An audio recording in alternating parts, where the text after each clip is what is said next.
Welcome to the final chapter of the picture of Dorian Gray. You may remember that in chapter 19, Dorian suddenly had this urge to do good again, and he told Henry he'd release this girl, Hetty, from his advances,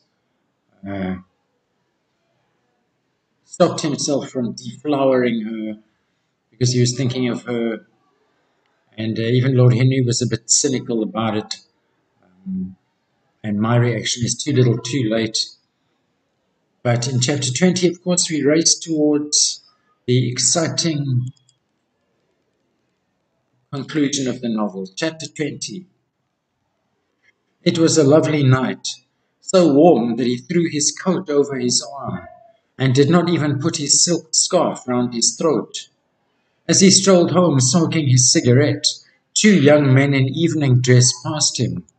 He heard one of them whisper to the other, "That's Dorian Gray." He remembered how pleased he used to be when he was pointed out, or stared at, or talked about. He was tired of hearing his own name now. Half the charm of the little village where he had been so often lately was that no one knew who he was. He had often told the girl whom he had lured to love him that he was poor, and she had believed him. He had told her once that he was wicked, and she had laughed at him, and answered that wicked people were always very old and very ugly. And of course, this novel proves to us that wicked people don't have to be ugly. What a laugh she had, just like a thrush singing, and how pretty she had been in her cotton dresses and her large hats. She knew nothing, but she had everything that he had lost. And to me, that's one word: innocence. And is this Hetty we are speaking about here? When he reached home, he found his servant waiting up for him. He sent him to bed and threw himself down on the sofa in the library and began to think over some of the things that Lord Henry had said to him. Was it really true that one could never change? He felt a wild longing for the unstained purity of his boyhood, his rose-white boyhood, as Lord Henry had once called it. He knew that he had tarnished himself, filled his mind with corruption, and given horror to his fancy, that he had been an evil influence to others, and had experienced a terrible joy in being so, and that of most of the lives that had crossed his own, it had been the fairest, the most attractive, and the most full of promise that he had brought to shame. But was it all irretrievable? Was there no hope for him? Ah, in what a monstrous moment of pride and passion he had prayed that the portrait should bear the burden of his days, and that he should keep the unsullied or unspoilt splendor of eternal youth. All his failure had been due to that. Better for him that each sin of his life had brought its sure, swift penalty along with it. There was purification in punishment. Not forgive us our sins, but smite us for our iniquities, should be the prayer of a man to a most just God. The curiously carved mirror that Lord Henry had given to him so many years ago now was standing on the table, and the white-limbed cupids laughed round it as of old. He took it up, as he had done on that night of horror when he had first noted the change in the fatal picture, and with wild, tear-dimmed eyes looked into its polished shield.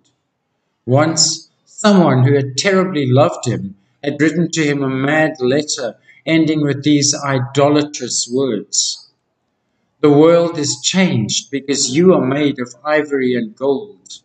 The curves of your lips rewrite history."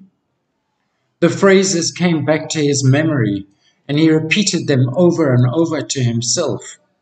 Then He loathed his own beauty, he hated his own beauty, and flinging the mirror on the floor, crushed it into silver splinters beneath his heel. It was his beauty that had ruined him, his beauty and the youth that he had prayed for.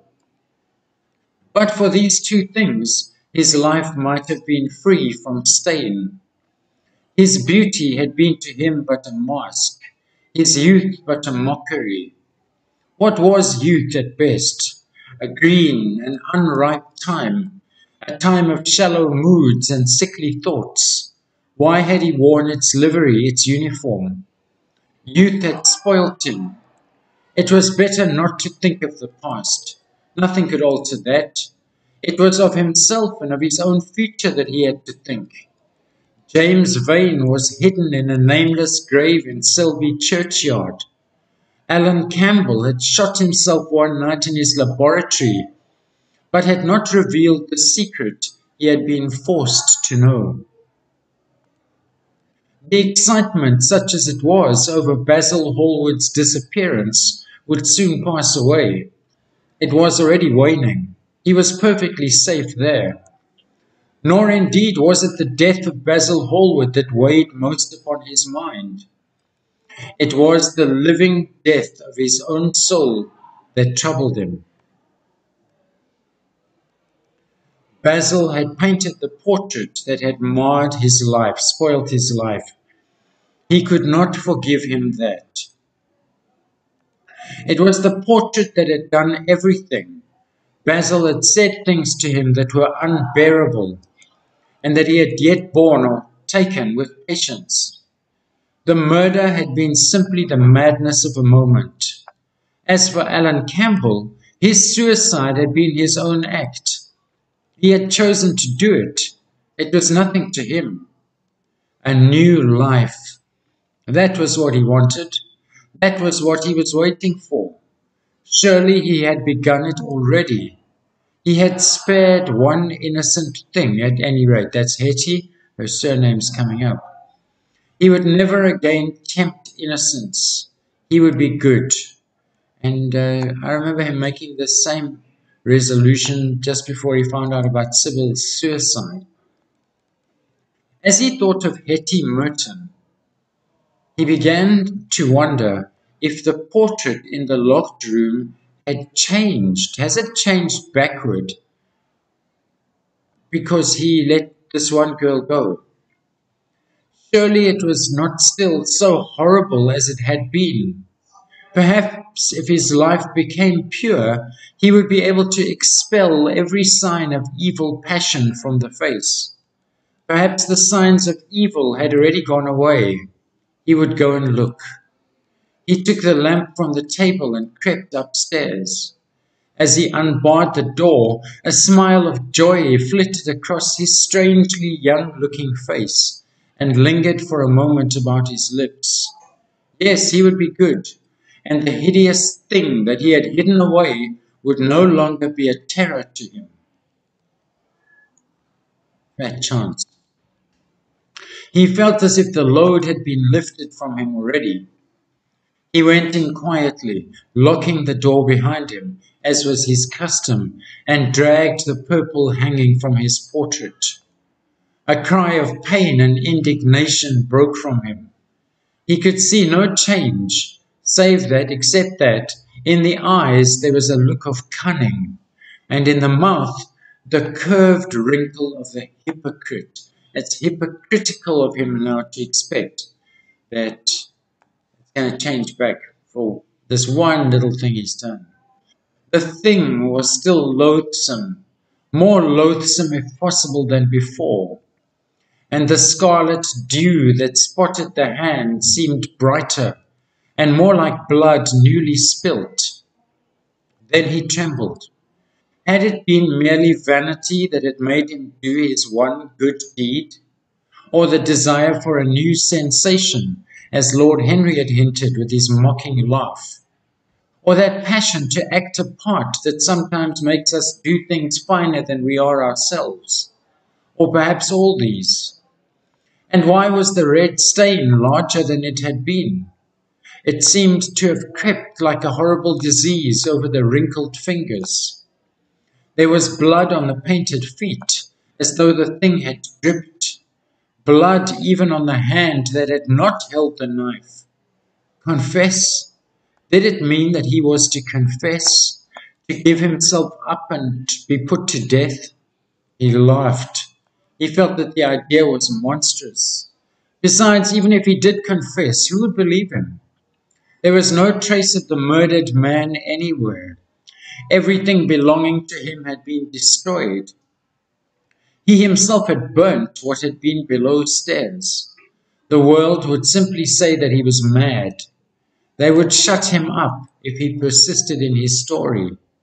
Yet it was his duty to confess, to suffer public shame, and to make public atonement.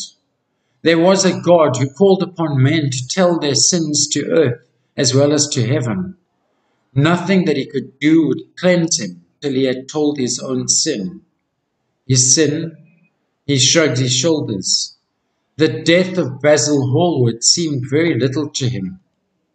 He was thinking of Hetty Merton, for it was an unjust mirror, this mirror of his soul that he was looking at. Vanity, curiosity, hypocrisy.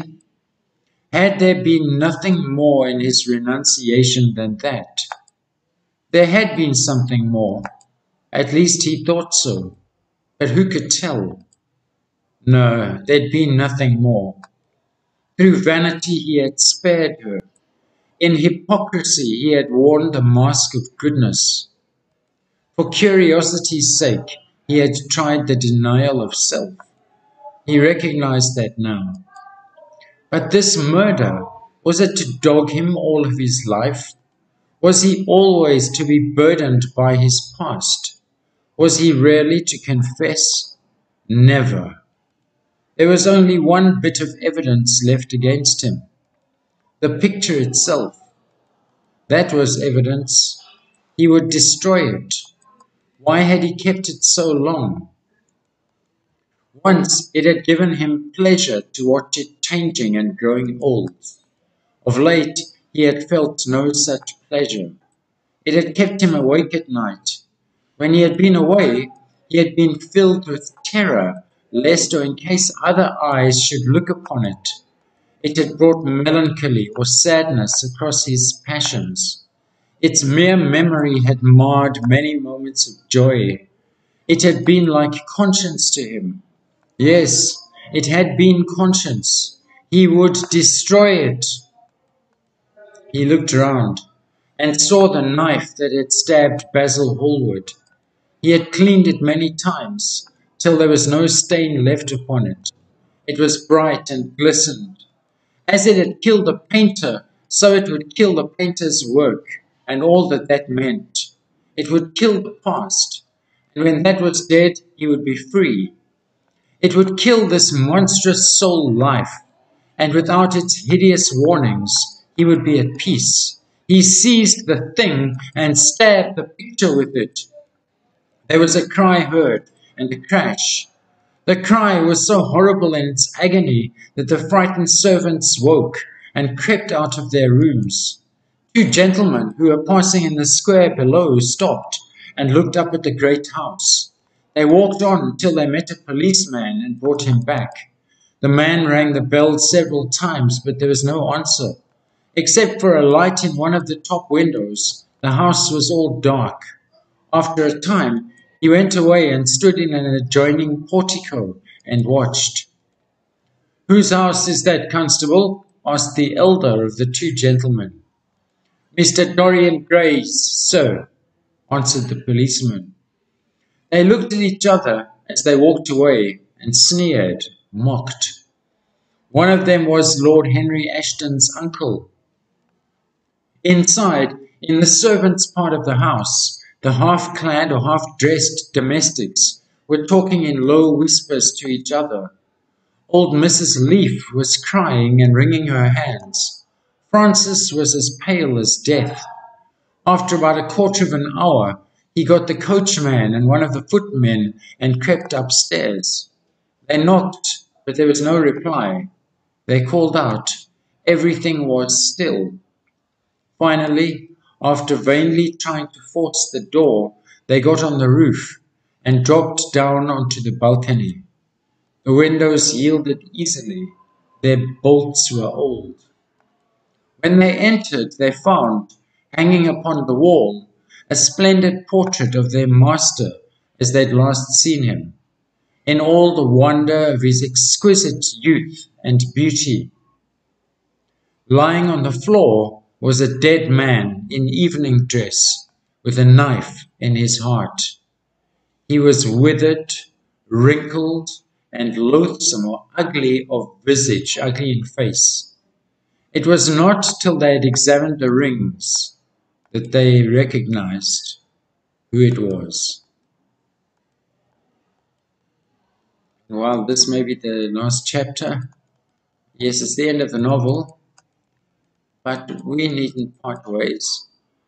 I'm sure I'm going to upload at least one more video on this novel, themes and concerns and Oscar Wilde. But until I see you then, look after yourself, be blessed, all love.